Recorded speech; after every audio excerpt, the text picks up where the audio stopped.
Thanks for the bits, Tango. How one man nearly destroyed parkour. In 2020, parkour has become a booming economy. Now, more than ever, athletes are setting up clothing brands, self-funding their own films, creating parkour-specific shoes, I forgot about the ghost guide. and My bad. hosting major events. Thanks for the bits, Jerry. However, this hasn't always been the case, and one man alone nearly destroyed the entire parkour economy. In this video, we're going to explore the strange story of Don't know what that urban means, freeflow, few, but alright. and how the meteoric rise of this one-stop shop for parkour and freerunning took a dark turn. Why are Spanish captions on? Because I'm looking out for the year Spanish was viewers. 2003. You're welcome. A short documentary by the name of Jump London was released. Got a on big Channel 4 Spanish-speaking community on in the here. 9th of September. For the first time, the world was showing the art of parkour on their TV Oh, hey! Of fate. Fuck yeah, thank you for the raid, Ant. Hope you had a wonderful stream. Waiting for you, friends. Wow, sweet, thank you for that. Welcome. We're watching something about how a dude fucked parkour or something. I don't know. Thank you. Hope you've been well. Athletic men Thanks for the leaping bits, across butter. the roofs of London like superheroes. It was Thank you, every Ant. 13-year-old lad's wet dream.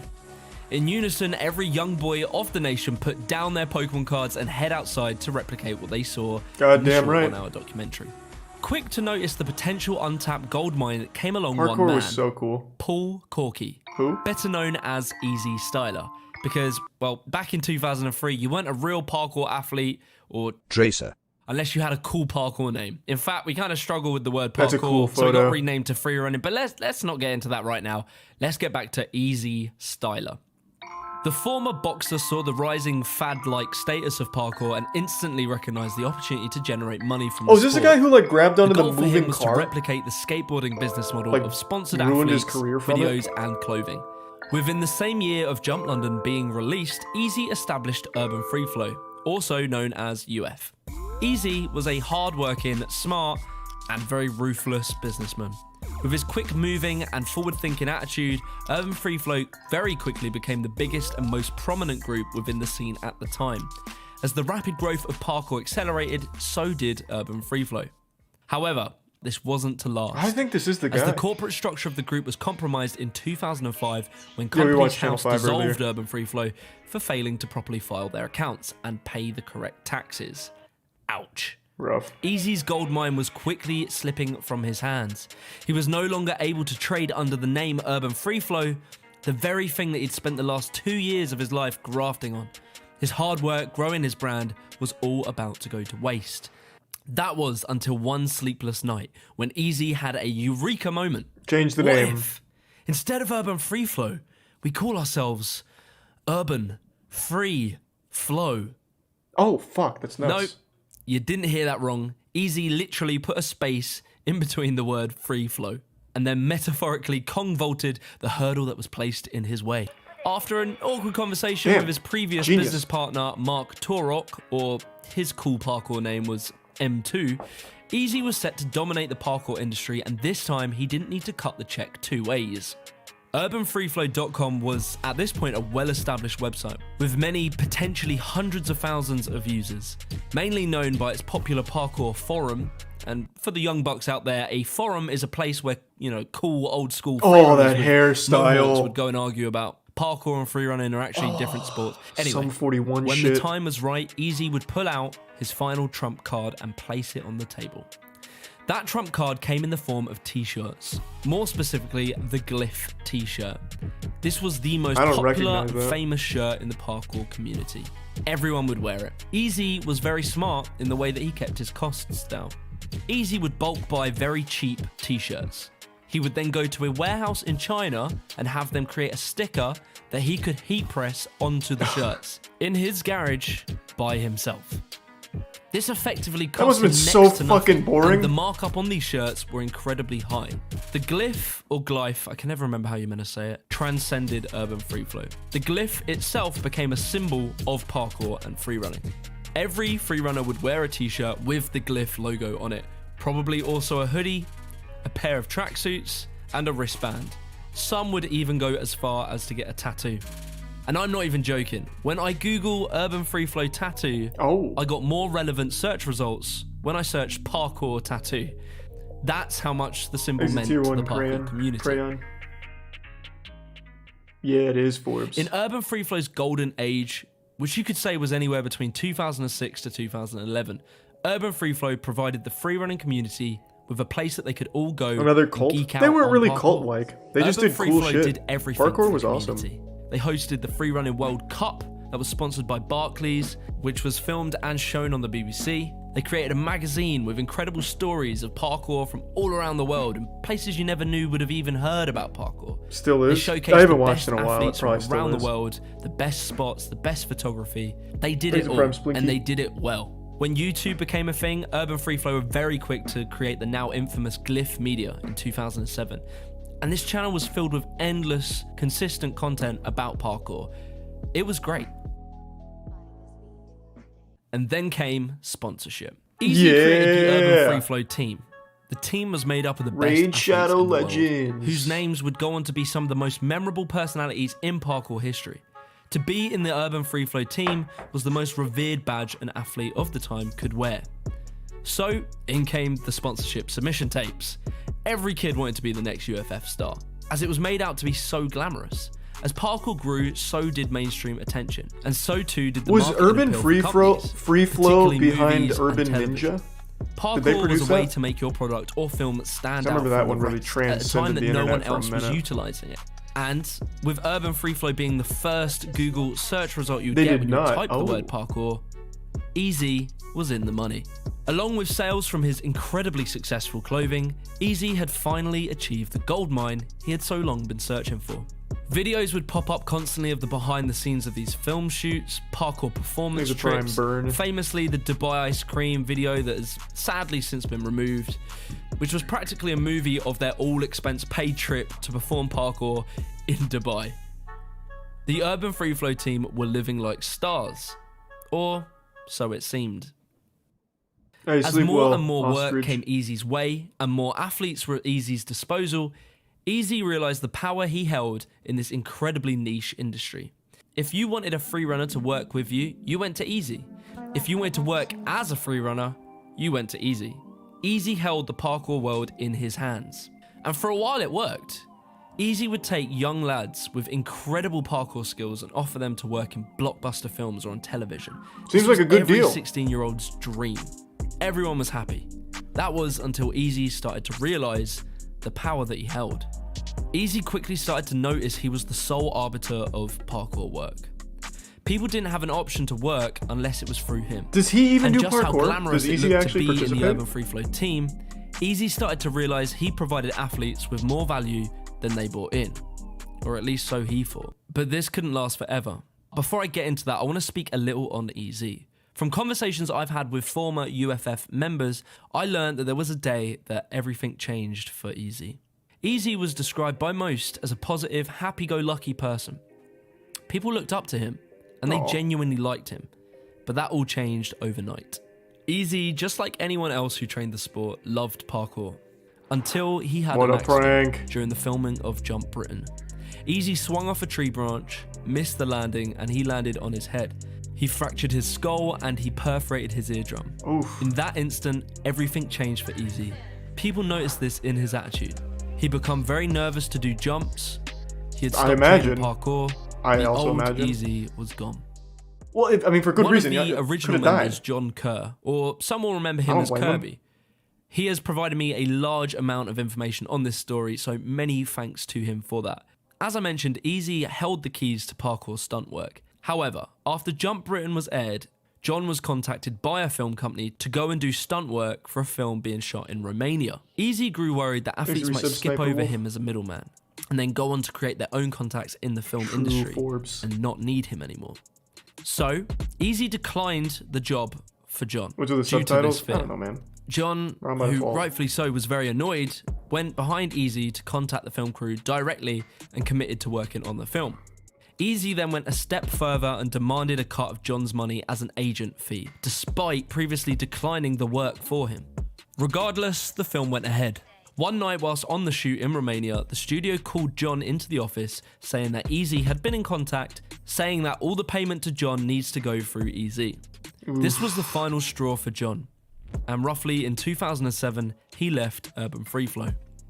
This was the beginning of the end of Urban Free Flow. Tensions were rising between Easy and the many talented athletes who increasingly felt they didn't actually need to be in the Urban Free Flow team to earn money in the sport. At least 3 times it was found that Easy was taking roughly between 70 and 90% of the money athletes were being paid for jobs. As I'm sure you can tell, that is a very high cut for an agent. There were a number of instances when athletes would see Easy taking something like £9,000 or £12,000 out of the athlete's performance fee. Plus, on top of that, Easy would also charge his own personal fee for the work. There was only so long that this could I've go seen on. that a lot. Hold on. I don't mean to blue ball you. What does Dana White take of fighters' pay? I see that so much. It's become like a big meme. What does Dana White get? It's got to be a fucking ton.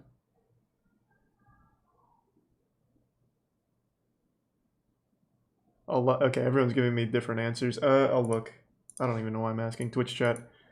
Dana White not only gets all their money, he also gets their wives. Let me see.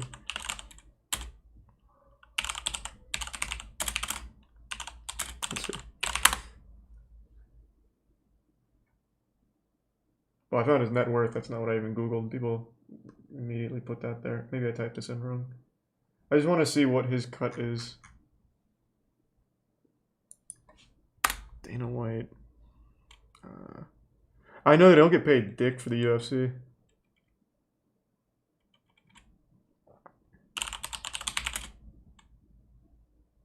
Let's try that.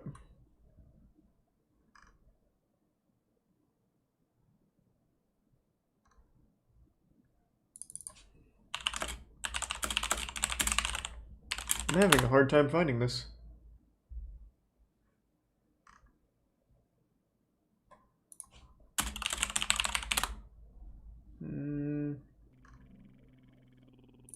Thanks to the gift sub Cleaton and the Prime Grim. Okay, I can't find it. UFC total payout was 1.8 mil for fighters, and pay-per-view just bumped up to $74.99. UFC 270's total payout was 1.8 mil for the fighters? How many people were on the card?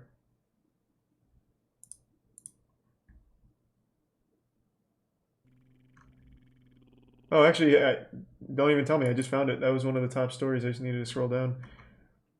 Francis got paid $600K in his win over... who did he fight? Damn, I'm not getting the whole article. I got their payouts. Francis made 600. Cyril Gain got 500. Davison got 150. Brandon got 200. And then under that, it's 12K, 50, 60, 20, 40, 40, 20, 20, 12, 10.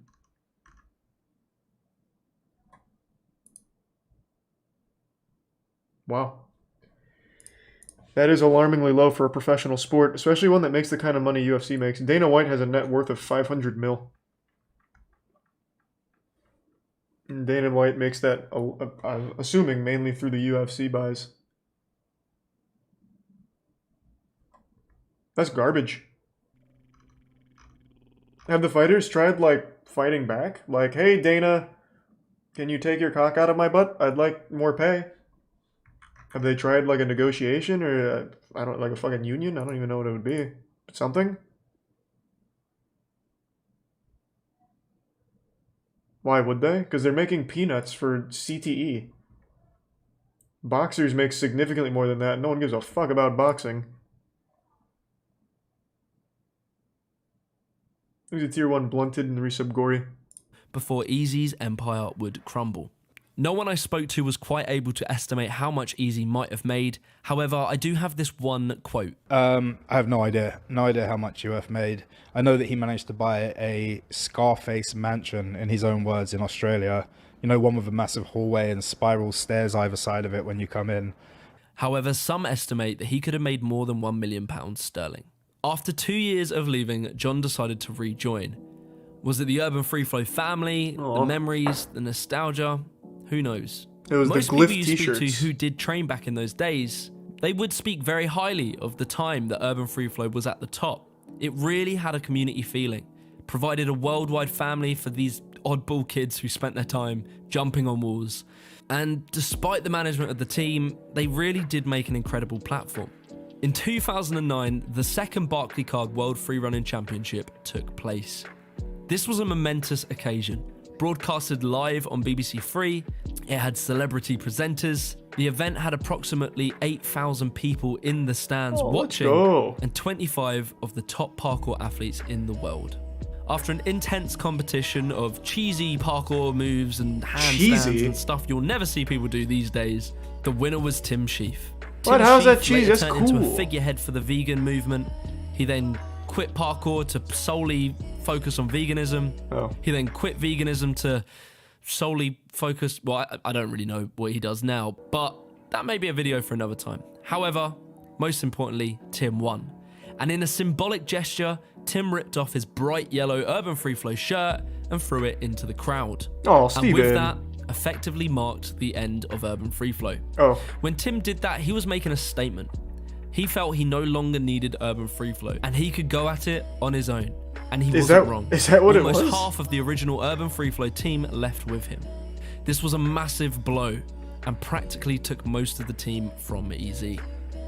Tim Sheaf, along with other ex-Urban Free Flow members, as well as some other very high-level parkour athletes, went on to create Storm Freerun. At this point, EZ and Urban Free Flow were quickly becoming the laughing stock of the sport. Not only were many athletes copyright claiming the videos that Urban Free Flow had re-uploaded, but Stora, the now biggest parkour team on the planet, they aimed their sights on not just Urban Free Flow, but EZ in particular. These are Prime Groovy and the recent Tungsten. What are you filming? Huh? I guess not. You carry on being a fucking... As a last-ditch effort for Urban Free Flow to stay relevant, they hosted the now infamous Freerunning World Series in 2011. This was to be an online competition that athletes from around the world would send their best submission tapes to win the Freerunning World Series. What happened next was probably the funniest memory in freerunning history. Led by Callum Powell, whose video was unfortunately taken down due to copyright claims, the entire freerunning community took the piss out of the competition. Everyone was submitting parody submission tapes. To put it bluntly, the Freerunning World Series was an absolute failure for Urban. That's gotta hurt though. Why do that for a Stora parody? hosting a Freerunning World Series results video in which Easy Styler himself interrupts the whole thing and kicks off. That just about wraps it up for two. What the fuck are you doing? I make the shots around here. I'm bored and I'm a... Ah, the good old days. The real results for the Freerunning World Series were never actually announced, and Urban Free Flow pretty much at that point disappeared into obscurity. Oh, how the mighty fall. It truly was an end of an era. More and more smaller teams were starting to pop up and gain traction, and UFF had disappeared. Rest in Easy peace. Styler tried to later rebrand the YouTube channel Glyph Media into a fitness/bodybuilding platform called FlexDem. It gained little traction and quietly slipped off the face of the earth. It seemed this was it for Easy Styler. That was until a number of years later when this newspaper article emerged. Damn rough. You see, Easy was a very talented photographer, and since the demise of Urban Free Flow, he then went into fitness photography. After many years of the parkour world wondering, whatever happened to Easy? Well, the question was answered. I don't want to make any opinion-based comments on this. I will only quote what the article tells me. Paul Charles Corky, who is well known in the fitness photography industry, was found guilty at Kingston Crown Court in August of 1 count of digital penetration and 1 count of sexual touching. Easy was then jailed for 2 years, placed on a sex offenders list and banned from acting as a professional photographer without supervision for 10 years. Assuming that Paul served his full term in prison, he would have been released 2 years from the release of this video. Oh, digital as in finger. Oh. His website, paulcorky.com, no longer exists. Urban Free Flow, the brand, was later bought by Jason Paul and members of Ashigaru, whose last update was in 2018, saying that they're all too busy to continue the Urban Free Flow project. What was left of their YouTube channel, Glyph Media, still exists, and I would thoroughly recommend you go and check that out. And whatever happened to Easy or Paul, well, no one quite knows. Maybe he's living in his supposed Scarface mansion. He's probably doing just fine. Many thanks for watching this video. I've been wanting to make a video telling didn't this nearly incredible story destroy for quite parkour, some though. time. I also reached out to a very large number of athletes. Many were unwilling to even talk about urban free flow. I would have loved to have heard a defense of Easy, but unfortunately no one was willing to offer it. If you did enjoy this video, please leave a thumbs up, subscribe to the channel, and comment below telling me your earliest memory of discovering parkour.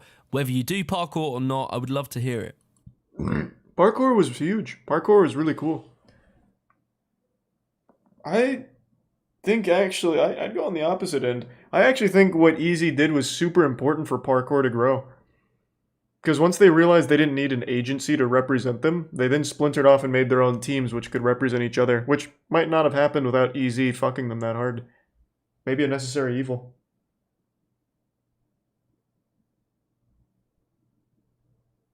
Did you ever do parkour? Oh, I tried. Thanks, resub Logan. I definitely tried to do some parkour. That didn't go very well. Playing devil's advocate? Not really. Dude sucks.